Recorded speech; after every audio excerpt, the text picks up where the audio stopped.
Peace and love, family. I'm Allen-Bey, and I'm inviting you to my series on Vedic Astrology, inviting you to awaken your inner light as we journey through the divine science of Vedic Astrology. And in this episode, we'll explore the 12 houses. Many people have heard of astrology, but few truly understand its sacred roots. In today's world, astrology is often treated as entertainment, a daily horoscope, or a guessing game about fate.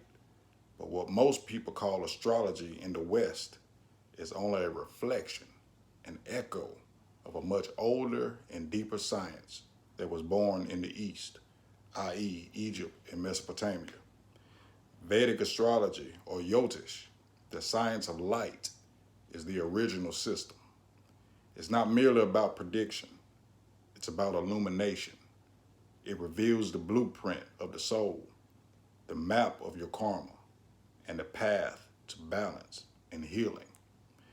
Where Western astrology studies personality, Vedic astrology studies the essence. It joins astronomy, mathematics, medicine, and spirituality into one living science. It shows how the same light that shines through the sun and the stars also flows through you. Even the great masters understood this. Ancient records speak of Jesus traveling to India as an initiate and accepted as a pupil at the temple of Jagannath, where he studied the sacred Vedas and Manic law with a Brahmic priest known as Lamayas Brahmas. Together they explored the knowledge of the doshas, Vata, Pitta, Kapha, energies that move through the body and mind. When these forces are balanced, health and clarity arise. But when they are disturbed, suffering appears. Vedic astrology and Ayurveda share that same foundation. Through the chart, the seer can recognize imbalances long before they appear in the body. Healing can begin on the energetic level through understanding, intention, the chanting of mantras, diet, and right action. Every birth chart, your D1 natal chart and cuspal chart, is a sacred diagnostic tool. I like to picture it as a cosmic Rubik's Cube. You shift one side and the whole pattern changes. Each rotation reveals another truth about your nature, your challenges, and your potential. But before we can read that cube, before we interpret the planets and their energies, we must first know the playing field itself, the bhavas, or 12 houses. They are the 12 fields of human experience, the stages of life through which consciousness expresses itself. In 12 houses of Vedic astrology.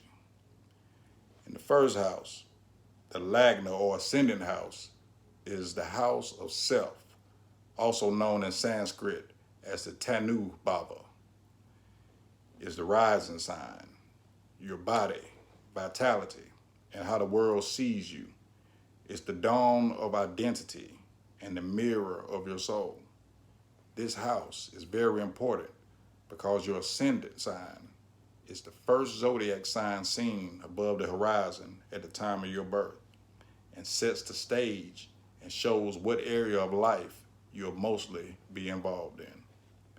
When we look at the second house, we see wealth and values, also called the Dana Bhava, finances, family, heritage, food, and speech. It reveals what you value and how you sustain yourself. The third house is the Sahaja Bhava. It's the house of courage and communication, effort, initiative, siblings, writing, and expression. It's the house of action and personal will. The fourth house is home and heart. Sukha Bhava, or good place, is the house of comfort, your mother, property, vehicles, and emotional peace. It shows where you find comfort and belonging. It also shows your homeland, real estate, And also education can be seen here as well. In the fifth house, the Putra Baba shows your creativity and children, intelligence, learning, romance, and creative joy. It's the fruit of past karma and the spark of genius. Sixth house, known as the Shatru Baba, is the house of work and service, enemies, health, routines, and discipline. It teaches humility and mastery through effort. The seventh house is about partnership and public life. The Yuvati Baba is where we see marriage, contracts, diplomacy, and how you meet the world as we. And the first house is I, but the mutual aspect to the seventh house shows your partnerships, making it a we. It's balance and cooperation live here. Now the eighth house, the Ayu Baba, is the house of transformation and mystery, inheritance and the occult, death and rebirth. It's the house of hidden strength and inner alchemy. The ninth house, dharma and wisdom. The Dharma Baba is where we see higher learning, travel, teachers, and faith. It reveals destiny, ethics, and spiritual expansion. It's a house of fortune. The Father can be seen here as well. In the 10th house, it shows career and authority and public influence. It's the Karma Baba. It shows your profession, reputation, and the sun shines brightest here. It's the throne of worldly action. The 11th house, the house of gains and community, shows networks and fulfillment of desires. The Labha Baba is your income and ambitions. It shows the rewards that come from contribution. The 12th house is the house of liberation and spiritual retreat, solitude, foreign lands, and surrender. Vayaya Baba is where you dream dreams. It closes the circle of life, returning the soul back to the source. The first house is where we enter, and the 12th house is where we exit this world.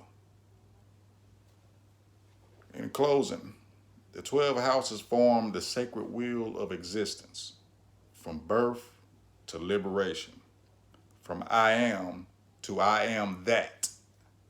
When we learn to read this wheel, we don't just predict events, we awaken through Vedic astrology. Life becomes a dialogue between understanding the self and the cosmos. In the next episode, we'll begin to explore the planets, the living energies that move through these 12 houses, shaping experience and guiding evolution. Within you is the light that never fades. I'm your brother, man, Allen-Bey. Peace and love.